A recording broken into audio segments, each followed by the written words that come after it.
മാളു പെട്ടെന്ന് ലിഫ്റ്റിൽ നിന്നിറങ്ങി തങ്ങളുടെ ഫ്ലാറ്റിനരികിലേക്ക് എത്തിയതും അവിടെ ആരെയും കണ്ടില്ല. അവൾ അവിടെ ഒക്കെ നോക്കി, പക്ഷെ എവിടെയും ആരും ഇല്ലായിരുന്നു. ആകാശം ജീവ എത്തുമ്പോഴേക്കും ചുവരിൽ ചാരി നിന്ന് തലക്കും കൈയും കൊടുത്ത് നിൽക്കുന്ന മാളുവിനെയാണ് കാണുന്നത്. അതിൽ നിന്നും ഇരുവർക്കും കാര്യങ്ങളൊക്കെ മനസ്സിലായി. അന്നേരം ആകാശ് കൂടുതൽ നേരം ചിന്തിച്ച് നിൽക്കാതെ ജീവയും കൂട്ടി സെക്യൂരിറ്റിയുടെ അരികിലേക്ക് പോയി. ആരവിൻ്റെ ഫോട്ടോ കാണിച്ചു. ഇങ്ങനെ ഒരാൾ ഇവിടെ വന്നിരുന്നു എന്ന് ചോദിച്ചപ്പോൾ വന്നിരുന്നുവെന്നും തിരിച്ചു പോകുന്നത് താൻ ശ്രദ്ധിച്ചില്ലെന്നും പറഞ്ഞപ്പോൾ വീണ്ടും ഇരുവരിലും പരിഭ്രാന്തി നിറഞ്ഞു. CCTV ഫുട്ടേജ് ചെക്ക് ചെയ്ത് നോക്കിയാൽ മനസ്സിലാക്കാൻ പറ്റുമെന്ന് കരുതി പെർമിഷനോട് കൂടി ഇരുവരും CCTV കൺട്രോളിംഗ് റൂമിലേക്ക് ചെന്നു. ഇതേ സമയം മാളു കുഞ്ഞിനെ കൊണ്ടുവരാൻ വേണ്ടി അതേ ഫ്ലോറിലെ തന്നെ പരിചയക്കാരിയായ വിനയ് ചേച്ചിയുടെ ഫ്ലാറ്റിനരികിലേക്ക് ചെന്നു. മാളു കോളിംഗ് ബെൽ പ്രസ് ചെയ്തതും നിറഞ്ഞ പുഞ്ചിരിയോടെ വിനയ ഡോർ തുറന്നുകൊണ്ട് പറഞ്ഞു, നല്ല ആളാണ് കേട്ടോ. കൂട്ടുകാരിയെ വരാൻ പറഞ്ഞിട്ടാണോ കറങ്ങാൻ പോകുന്നത്? പാവം കൊച്ച്, നിങ്ങളെ കാണാതെ തിരിച്ചു പോവാൻ നേരം ലിഫ്റ്റിനരികിൽ വെച്ചാണ് ഞാൻ ആ കുട്ടിയെ കാണുന്നത്. കാര്യം അന്വേഷിച്ചപ്പോഴാണ് നിന്നെ തിരക്കി വന്നതാണെന്നും കൂട്ടുകാരിയാണെന്നും പറയുന്നത്. എന്നിട്ട് അവൾ എങ്ങോട്ട് പോയി? ചേച്ചിയോട് വല്ലതും പറഞ്ഞോ? മാളു ആകാംക്ഷയോട് ചോദിച്ചു. ഈ രാത്രിയിൽ എങ്ങോട്ട് പോവാൻ? ഞാൻ നിർബന്ധിച്ച് ഞങ്ങളുടെ ഫ്ലാറ്റിലേക്ക് കൂട്ടിക്കൊണ്ടു പോന്നു. ഇപ്പോൾ നിന്റെ കുഞ്ഞിനെ കളിപ്പിച്ചുകൊണ്ടിരിക്കുക. വിനയ അത് പറഞ്ഞ് തീർക്കുന്നതിന് മുൻപേ മാളു അകത്തേക്ക് ഓടിയിരുന്നു. CCTV ഫുട്ടേജ് ചെക്ക് ചെയ്ത ആകാശ് അതിൽ പതിഞ്ഞ ദൃശ്യങ്ങൾ കണ്ടു മുകളിലേക്ക് ഓടുകയായിരുന്നു. ജീവ ഒരടി മുന്നോട്ട് വെക്കാനാവാത്ത വിധം തളർന്നു പോയിരുന്നു. എങ്കിലും ആകാശിന് പിന്നാലെ അവനും പോയി. ആകാശ് നേരെ ചെന്നത് തങ്ങളുടെ ഫ്ലാറ്റിലേക്കാണ്. തുറന്നു കിടക്കുന്ന ഡോർ കണ്ടതും മാളുവിനെ ഉറക്കെ വിളിച്ചുകൊണ്ട് അകത്ത് കയറി. മാളു എടി, നമ്മുടെ വിനയേച്ചി ആരുവിനോട് സംസാരിക്കുന്നത്. അത്രയും പറഞ്ഞ് ലിവിംഗ് ഏരിയയിലേക്ക് കാലെടുത്ത് വെച്ചതും മാളുവിൻ്റെ കൂടെ സെറ്റിയിലിരിക്കുന്ന ആരുവിനെ കണ്ട് ആകാശിൻ്റെ കണ്ണുകൾ മിഴിഞ്ഞു വന്നു. ആകാശിനെ കണ്ടതും ആരു എഴുന്നേറ്റ് പോയിരുന്നു. എടാ ജീവ, കേറി വാട അകത്തോട്ട്, ഇവിടെ ആരാന്ന് നോക്കിയേ. ആകാശ് സന്തോഷവും ഞെട്ടലും വിട്ടുമാറാതെ ജീവയെ വിളിക്കുന്നത് കേട്ടതും ആരു ജീവ എന്ന പേര് കേട്ട് ഞെട്ടലിലായിരുന്നു. ജീവയാണെങ്കിൽ ആകാശിൻ്റെ വിളി കേട്ട് എന്താ എന്ന പോലെ അകത്തേക്ക് വന്നതും ഇരുവർക്കും തങ്ങളുടെ കണ്ണുകളെ വിശ്വസിക്കാനായില്ല. രണ്ടുപേരും ഇമച്ചിമ്മാൻ പോലും മറന്നുകൊണ്ട് പരസ്പരം നോക്കിപ്പോയി. ജീവക്ക് ആരും മരിച്ചിട്ടില്ല എന്ന് നേരത്തെ അറിഞ്ഞതാണല്ലോ, അതിനാൽ അവനിൽ ആ ഒരു ഞെട്ടലുണ്ടായിരുന്നില്ല. എന്നാൽ ആരുവിൻ്റെ മുഖത്തെ ഞെട്ടൽ ഇതുവരെ വിട്ടുമാറിയില്ല. മരിച്ചെന്ന് കരുതിയ തൻ്റെ പ്രാണനെ ജീവനോട് മുന്നിൽ കണ്ട അവളുടെ നാവിൽ നിന്നും അവൻ്റെ നാമം ഉതിർന്നു വീണു. ജിച്ചേട്ടൻ, എൻ്റെ ജിച്ചേട്ടൻ. സംശയിക്കേണ്ട, ഇത് ഒറിജിനൽ തന്നെയാ. ആകാശിൻ്റെ വാക്കുകൾ ചെവിയോരം പതിയുന്നുണ്ടെങ്കിലും അവൾ അവനിൽ നിന്ന് നോട്ടം മാറ്റാതെ അവനരികിലേക്ക് ചുവടുകൾ വെച്ചതും ജീവയും അവളുടെ അരികിലേക്ക് ഓരോ ചുവടുകളായി വെച്ചു തുടങ്ങിയിരുന്നു. ഇരുവരും തമ്മിൽ ഇപ്പോൾ 1 ഇഞ്ച് അകലത്തിലാണുള്ളത്. ഇരുവരുടെയും കണ്ണുകളിൽ അന്നേരം ഒരു പ്രണയസാഗരം തന്നെ ഒഴുകുന്നുണ്ടായിരുന്നു. രണ്ടുപേരുടെയും കണ്ണുകൾ നിറഞ്ഞൊഴുകി. ഒരക്ഷരം മിണ്ടാനാവാതെ ഇരുവരും നിറഞ്ഞ മിഴിയാലെ നോക്കി നിന്നു. അവൻ്റെ ചുവന്ന് കലങ്ങിയ കണ്ണുകൾ കണ്ടതും ആ പെണ്ണിൻ്റെ ഹൃദയം വിങ്ങാൻ തുടങ്ങി. മിഴിനീർ തുള്ളികൾ കവിളിലൂടെ ചാലിട്ടൊഴുകി. ജീവ് അവളുടെ മുഖമാകെ ചുംബനങ്ങൾ കൊണ്ട് മൂടി അവളെ നെഞ്ചോട് ചേർത്തതും അവളുടെ കൈയും അവനെ വിരിഞ്ഞു മുറുക്കിയിരുന്നു. കണ്ടു നിൽക്കുന്നവരുടെ കണ്ണ് നനയിക്കുന്ന കാഴ്ചയായിരുന്നു അത്. അവളുടെ തേങ്ങലടികൾ കൂടി വന്നു. തൻ്റെ നെഞ്ചിൽ മുഖം പൂഴ്ത്തി കരയുന്ന പെണ്ണിനെ ജീവ ഒന്നുകൂടെ ഇറുകെ പുണർന്നു. അവൻ്റെ കണ്ണുകൾ നിർത്താതെ പെയ്യുകയാണ്. സന്തോഷം കൊണ്ട് ഇരുവർക്കും വാക്കുകൾ പുറത്തു വരുന്നില്ലായിരുന്നു. എന്ത് പറയണമെന്നറിയാതെ ഇരുവരും പുണർന്നങ്ങനെ നിൽക്കുകയാണ്, പരസ്പരം വിട്ടുകൊടുക്കില്ലെന്ന പോലെ. ജീവ അവളെ ഒന്നുകൂടി വിരിഞ്ഞു മുറുക്കി അവളുടെ മൂർധാവിൽ ചുണ്ടമർത്തി. തൻ്റേത് മാത്രമാണെന്ന പോലെ, മറ്റാർക്കും വിട്ടുകൊടുക്കില്ലെന്ന പോലെ. ഏറെ നേരം അവർ മൗനത്തെ കൂട്ടുപിടിച്ചു അങ്ങനെ നിൽക്കുന്നത് കണ്ടതും ആകാശം മാളവും കിച്ചണിലേക്ക് ചെന്ന് ഇരുവർക്കും കുടിക്കാനുള്ള ജ്യൂസുമായി വന്നപ്പോഴും അവരതേ നിൽപ്പാണ്. ഇങ്ങനെ കെട്ടിപ്പിടിച്ച് നിൽക്കാനാണോ രണ്ടിൻ്റെയും ഉദ്ദേശം? എങ്കിൽ ഇതും കുടിച്ച് ഇതോ ആ കാണുന്ന മുറിയിൽ പോയി കെട്ടിപ്പിടിച്ചോ. ആകാശിൻ്റെ വാക്കുകൾ കേട്ടപ്പോഴാണ് ഇരുവർക്കും സ്ഥലകാല ബോധം വരുന്നത്. പരസ്പരം അകന്നു മാറാൻ പോലും അവരുടെ മനസ്സ് അനുവദിക്കുന്നുണ്ടായിരുന്നില്ല. മനസ്സില്ലാ മനസ്സോടെ ജീവ അവളിൽ നിന്ന് അകന്നു മാറിയ ശേഷം മാളുവിൻ്റെ കയ്യിലെ ട്രേയിൽ നിന്നും 2 ഗ്ലാസ് ജ്യൂസ് എടുത്തു ആരവിനെ ഒന്ന് നോക്കി ആകാശ് കാണിച്ച മുറിയിലേക്ക് നടന്നു. ആരവിന് കാര്യം മനസ്സിലായെങ്കിലും അവൾ മടികാരം അവിടെ തന്നെ നിന്നു. ചെല്ല്, രണ്ടുപേർക്കും ഒരുപാട് ചോദിക്കാനും പറയാനൊക്കെ കാണും. ഭക്ഷണം ഞങ്ങൾ റൂമിലേക്ക് എത്തിച്ചോളാം എന്നും ആകാശ് പറഞ്ഞതും ആരവും ജീവയിരിക്കുന്ന മുറി ലക്ഷ്യം വെച്ച് നടന്നു. ജ്യൂസ് ടേബിളിൽ വെച്ച് തിരിയുമ്പോഴാണ് മുറിയിലേക്ക് വരുന്ന ആരവിനെ അവൻ കാണുന്നത്. അവളെ മൊത്തത്തിലൊന്ന് നോക്കി. അവളാകെ മെലിഞ്ഞു പോയെന്ന് അവന് തോന്നിപ്പോയി. ചോര തൊട്ടു തുളുമ്പുന്ന ആ ഉണ്ടക്കവിളുകൾ വല്ലാണ്ട് ചുരുങ്ങിയ പോലെ. കണ്ണുകളിൽ ആ പഴയ കുട്ടിത്തമോ കുറുമ്പോ ഒന്നുമില്ല. ചുണ്ടുകൾ വരണ്ടിരിക്കുന്നു. എന്നാൽ അവളാണെങ്കിൽ എന്ത് ചെയ്യണമെന്നറിയാതെ ഇരു കൈയും കൊണ്ട് സാരിത്തുമ്പ് പിടിച്ചു ചുറ്റിക്കുന്നുണ്ട്. അവളുടെ കൈയും മെലിഞ്ഞ് നീണ്ടുപോയോ എന്നൊരു തോന്നൽ അവനിലുണ്ടായി. അതിൽ നിന്നും അവന് വ്യക്തമായി അവൾ എങ്ങനെയായിരുന്നു ഇത്രയും നാളും ജീവിച്ചതെന്ന്. തന്നെ സസൂക്ഷ്മം വീക്ഷിക്കുന്ന ജീവയെ നോക്കി അവളൊന്ന് പുഞ്ചിരിച്ചു. ആ പുഞ്ചിരിക്കുള്ളിൽ എന്തോ വലിയൊരു സങ്കടം ഒളിഞ്ഞു കിടപ്പുണ്ടെന്ന് തോന്നിയ ജീവ ഡോറടച്ച് കുറ്റിയിട്ടു. അവളുടെ തോളിലൂടെ കൈയിട്ട് ചേർത്തി പിടിച്ചു അവളെ ബെഡിലിരുത്തി. ടേബിളിലിരിക്കുന്ന ജ്യൂസിലൊരെണ്ണം കയ്യിലെടുത്ത് അവളുടെ ചുണ്ടോടടുപ്പിച്ചപ്പോൾ അവൾ വേണ്ടെന്ന് പറഞ്ഞ് നിഷേധിച്ചുവെങ്കിലും ജീവ അവളെ നിർബന്ധിച്ചു. പകുതി കുടിപ്പിച്ചു, ബാക്കി പകുതി അവനും കുടിച്ചു. ജ്യൂസ് ഗ്ലാസ് അവിടെ തന്നെ തിരിച്ചു വെച്ചപ്പോൾ അവൾ വീണ്ടും ഏതോ ചിന്തയിലായിരുന്നു. മിഴികൾ താഴ്ത്തിയിരിക്കുന്ന അവളുടെ മുഖം പതിയെ പിടിച്ചുയർത്തിക്കൊണ്ട് ജീവ വിളിച്ചു, ആദ്യ, എന്തിനാ ഇനി ഇങ്ങനെ സങ്കടപ്പെടുന്നത്? നിന്റെ സങ്കടങ്ങൾ തീർക്കാൻ ഞാൻ എത്തിയില്ലേ.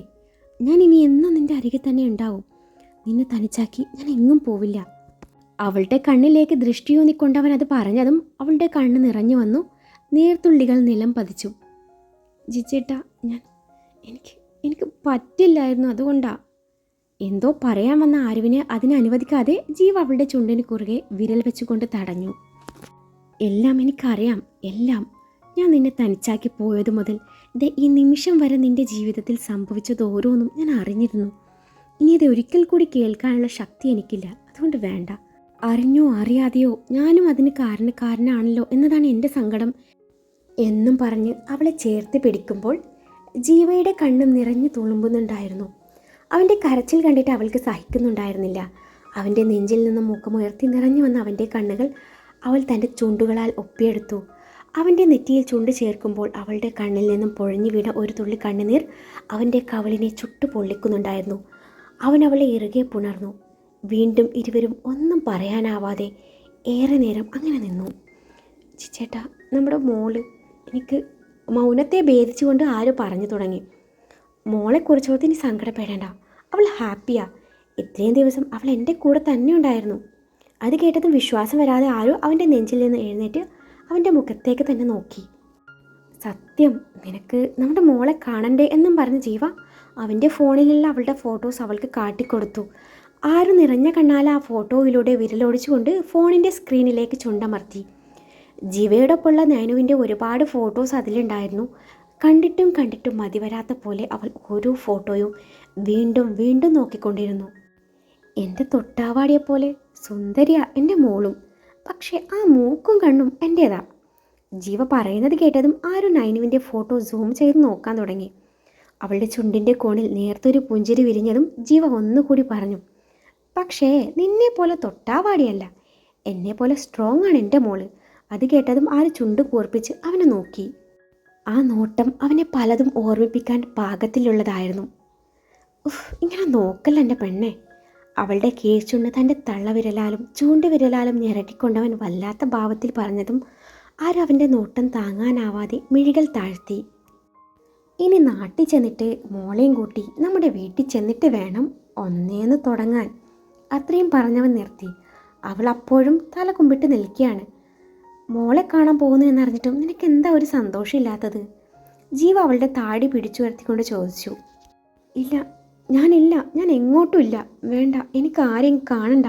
എനിക്ക് പേടിയാ. ഞാൻ കാരണം ഇനിയും ജിച്ചേട്ടനും മോൾക്കും എന്തെങ്കിലും പറ്റിയാലോ? ഇത്രയും നാളും മോളെ ഓർക്കാൻ തന്നെ എനിക്ക് പേടിയായിരുന്നു. അവളെ ഓർത്താ പിന്നെ എനിക്ക് അവളെ കാണണമെന്ന് തോന്നിയാലോ എന്നൊരു പേടി. ഒന്നും വേണ്ട ജിച്ചേട്ടൻ, എന്നെ വിട്ടിട്ട് പൊക്കോ. നിന്റെ ഈ ഭ്രാന്ത് ഇതുവരെ മാറിയില്ലാതെയ. ഇങ്ങനെ സ്വയം ഒഴിഞ്ഞു കൊടുത്തത് കൊണ്ടാണല്ലോ എൻ്റെ മോളെ പോലെ എനിക്ക്. ജീവ വാക്കുകൾ മുഴുവനാക്കാതെ നിർത്തി. തങ്ങളുടെ മോളിപ്പോൾ തന്നെയും ആരവനെയും എങ്ങനെയാണ് കാണുന്നതെന്ന് അവളോട് അന്നേരം പറയാൻ തോന്നിയില്ല. ചിലപ്പോൾ അതറിഞ്ഞാൽ അവൾ അവിടേക്ക് വരാൻ കൂട്ടാക്കില്ല എന്നവനറിയായിരുന്നു. ജിച്ചേട്ടാ, ഞാൻ എൻ്റെ ജാതകദോഷം ആരും എന്തോ പറയാൻ വന്നതും ജീവ കലിപ്പി പറഞ്ഞു. ജാതകദോഷം മണ്ണം കട്ട, അതൊക്കെ ആ റാണിയുടെയും അമ്മയുടെയും കളിയായിരുന്നു. അവർ പണം കൊടുത്ത് പറയിപ്പിച്ചതാണ് അതൊക്കെ. എൻ്റെ അമ്മ അത് തിരിച്ചറിഞ്ഞപ്പോഴാണ് അവരമ്മയെ തള്ളിയിട്ട് കൊല്ലാൻ നോക്കിയത്. ജീവ അത്രയും പറഞ്ഞു നിർത്തി. ഉഷാമ്മ ഇപ്പോൾ ആരുവിന് ചോദിക്കാതിരിക്കാനായില്ല. ഇപ്പം അമ്മയുടെ അസുഖമൊക്കെയും ഭേദമായി. ഇനി ബാക്കിയൊക്കെ ഈ നാട്ടിൽ ചെന്നിട്ട് അറിഞ്ഞാൽ മതി. നമുക്ക് നാളെ രാവിലെ ഇവിടെ നിന്ന് പോകണം. നീ ഈ ഡ്രസ്സൊക്കെ മാറി ഫ്രഷ് ആയിക്കേ, ഞാൻ ആകാശിനെ കണ്ടിട്ട് വരാം എന്നും പറഞ്ഞ് ജീവ മുറിവിട്ടിറങ്ങിയതും ആര് ജീവയുടെ ഫോണിലെ നൈനുവിൻ്റെ ഫോട്ടോകൾ ഓരോന്നും വീണ്ടും നോക്കി തുടങ്ങി. എങ്ങനെയൊക്കെ അന്ന് ഇരുവരും നേരം വിളിപ്പിച്ചു. പിറ്റേന്ന് രാവിലെ അവർ നാട്ടിലേക്ക് തിരിച്ചു. അവരുടെ കൂടെ ആകാശും മാളവും കൂടി പോന്നിരുന്നു. ഒരു ബസ്സിനുള്ളിൽ പരസ്പരം കാണാതെ തിരിച്ചറിയാതെ ആയത് ഇരുവരുടെയും ഇങ്ങോട്ടുള്ള യാത്രയെങ്കിലും മടക്കയാത്രയിൽ ആര് ജീവയുടെ നെഞ്ചിൽ പറ്റിച്ചേർന്നിരിപ്പായിരുന്നു. അവളുടെ മുടിയിഴകൾ അന്നേരം അവനെ തലോടിക്കൊണ്ടേയിരുന്നു. അവളുടെ മുടിയുടെ ഭംഗിയൊക്കെ നഷ്ടപ്പെട്ടിരിക്കുന്നു. അവൻ ചിന്തിച്ചു പോയി. എന്നാൽ ആരുവിൻ്റെ മനസ്സിൽ അന്നേരം നിറയെ സ്റ്റെല്ലയോടുള്ള കടപ്പാടായിരുന്നു. കൂടെ കോൺവെൻറ്റിലുള്ള ഓരോരുത്തരോടും. തന്നെ ഇവിടെ വരാൻ പ്രേരിപ്പിച്ച വിവേകിനെ ഒരു നിമിഷം അവൾ ഓർത്തുപോയി. അവൻ വന്നില്ലായിരുന്നേ താൻ ഇങ്ങനെ തൻ്റെ ചേട്ടൻ്റെ നെഞ്ചിൽ പറ്റിച്ചേർന്നിരിക്കില്ലായിരുന്നു. എല്ലാം ഒരു നിമിത്തം പോലെ അവൾക്ക് തോന്നിപ്പോയി. ഒപ്പം സ്റ്റെല്ലയോർത്ത് അവളുടെ മനസ്സ് വേദനിക്കുന്നുണ്ടായിരുന്നു. മാളുവിൽ നിന്നാണ് സ്റ്റെല്ല മരിയ ജോർജ് എന്ന ബോൾഡായിട്ടുള്ള പെൺകുട്ടിയെക്കുറിച്ച് അവൾ കൂടുതൽ അറിയുന്നത്. മാളുവിൻ്റെ ക്ലാസ്മേറ്റായിരുന്നു സ്റ്റെല്ല. അവളുടെ അപ്പനും അമ്മയ്ക്കും 6 ആൺമക്കളായിരുന്നു. അവരൊരു പെൺകുട്ടിക്ക് വേണ്ടി ഒരുപാട് ആഗ്രഹിച്ചിരുന്നു. പെൺകുട്ടി ഉണ്ടായാൽ അവളെ കർത്താവിൻ്റെ മണവാട്ടി ആക്കിക്കോളാമെന്നവർ നേർന്നു. അവൾ ജനിച്ചു. സ്റ്റെല്ല മരിയ ജോർജ് എന്ന നാമത്തിൽ ഏട്ടന്മാരുടെ പുന്നാരാനിയത്തിയായി ഒന്നും അറിയാതെ അവൾ വളർന്നു. അവൾ ഡിഗ്രിക്ക് ജോയിൻ ചെയ്ത സമയത്താണ് കോളേജിലെ അവളുടെ സീനിയറായിരുന്ന നിഖിൽ എന്ന പയ്യനുമായി അവൾ പ്രണയത്തിലാവുന്നത്. നിഖിൽ ഒരു അനാഥനായിരുന്നു. അതാണ് അവളെ അവനരികിലേക്ക് കൂടുതൽ അടുപ്പിച്ചത്. ഇരുവരും ചേർന്ന് സ്വപ്നങ്ങൾ നെയ്തു കൂട്ടി. അവളുടെ വീട്ടുകാരിതറിഞ്ഞതും അതിൽ നിന്ന് അവളെ പിന്തിരിപ്പിക്കാൻ നോക്കിയെങ്കിലും ഇരുവരുടെയും പ്രണയം പൂർവാധികം ശക്തിയോടെ മുന്നോട്ടു പോയി. അപ്പോഴാണ് അവൾ തന്നെ മഠത്തിൽ ചേർക്കുന്ന കാര്യം പോലും അറിയുന്നത്.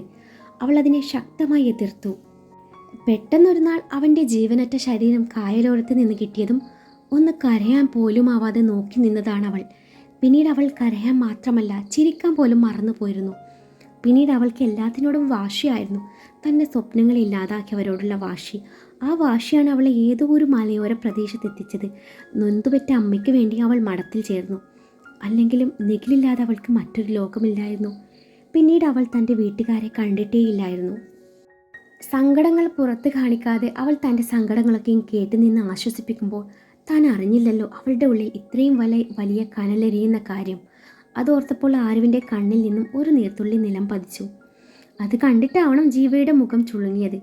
എന്താ എന്ന പോലെ അവനവളെ നോക്കിയപ്പോൾ അവൾ ഒന്നുമില്ലെന്ന പോലെ അവൻ്റെ നെഞ്ചിലേക്ക് പതുങ്ങിക്കൂടി. ജിച്ചേട്ടാ, ഇനി ഒരുപാട് ദൂരമുണ്ടല്ലേ? എന്തേ? ആരുവിൻ്റെ ചോദ്യത്തിന് ചെറുതായി മൂളിക്കൊണ്ട് ജീവ ചോദിച്ചു. ഒന്നുമില്ല, ഞാൻ ചോദിച്ചെന്നേ ഉള്ളൂ. ആരുവിൻ്റെ ആ മറുപടി കള്ളാണെന്ന് അവനറിയായിരുന്നു. മോളെ കാണാനുള്ള ആകാംക്ഷ കൊണ്ടാണ് ആ ചോദ്യമെന്ന് അവന് മനസ്സിലായി. അതോർത്തപ്പോൾ അവൻ്റെ ചുണ്ടിൻ്റെ കോണിൽ ഒരു പുഞ്ചിരി വിരിഞ്ഞിരുന്നു. പക്ഷെ ആരുവിൻ്റെ അടുത്ത ചോദ്യം കേട്ടപ്പോൾ ആ ചിരി പൊടുന്നനെ മാഞ്ഞു പോയിരുന്നു. ലക്ഷ്മിയമ്മ അവളുടെ ഈ നിർഭാഗ്യവതിയായ അമ്മയെക്കുറിച്ച് ഒരുപാട് പറഞ്ഞു കൊടുത്തിട്ടുണ്ടാവും അല്ലേ? ഉണ്ടാവും. ലക്ഷ്മിയമ്മ എനിക്ക് അറിഞ്ഞൂടെ? ജിച്ചേട്ടൻ അവൾ എന്താ വിളിക്കുന്നത്? ഈ ചോദ്യം കേട്ടതും ജീവയുടെ മനസ്സ് മറ്റൊരു വഴിയിലേക്ക് നീങ്ങി. ജിച്ചേട്ടാ, ഞാൻ പറയുന്നത് വല്ലതും കേൾക്കുന്നുണ്ടോ? അവൻ്റെ നെഞ്ചിൽ നിന്നും തല ഉയർത്തിക്കൊണ്ട് അവൻ്റെ മുഖം തനിക്ക് നേരെ പേടിച്ചുകൊണ്ട് അവൾ ചോദിച്ചു. ആ, കേൾക്കുന്നുണ്ട്. ജീവ ചിന്തയിൽ നിന്നുണർന്നുകൊണ്ട് പറഞ്ഞു. എന്നാ പറ, ഞാൻ എന്താ ഇപ്പോൾ പറഞ്ഞത്? ആരോ കുറുമ്പോടെ ചോദിച്ചു. അത് പിന്നെ നീ അവസാനം പറഞ്ഞത് ഞാൻ കേട്ടില്ലായിരുന്നു. അവനെ ഒന്ന് നോക്കി പേടിപ്പിച്ചുകൊണ്ട് പറഞ്ഞു. മോള് ജിച്ചേട്ടനെ എന്താ വിളിച്ചതെന്ന്. അത് പപ്പയെന്ന്. അതെന്തിനാ അങ്ങനെ വിളിപ്പിച്ചത്? അച്ഛനൊന്ന് മതിയായിരുന്നു. ഞാൻ അമ്മയും ജിച്ചേട്ടൻ അച്ഛനും. കേൾക്കാൻ എന്ത് രസാ. ഇതിപ്പോൾ ഇനി എന്നെ എന്താ വിളിക്കുക? എന്നെ അമ്മയെന്ന് വിളിച്ചാൽ മതി. അമ്മയും പപ്പയും. കൊള്ളാം അല്ലേ ജിച്ചേട്ടാ? അവൾ പറയുന്നത് കേട്ടതും ജീവ ഒന്ന് മൂളുക മാത്രമേ ചെയ്തുള്ളൂ. ഒരുപാട് സ്വപ്നങ്ങളും പ്രതീക്ഷകളുമായി ആരും അവൻ്റെ തോളിലേക്ക് തല ചായ്ച്ചു കണ്ണടച്ച് കിടന്നു.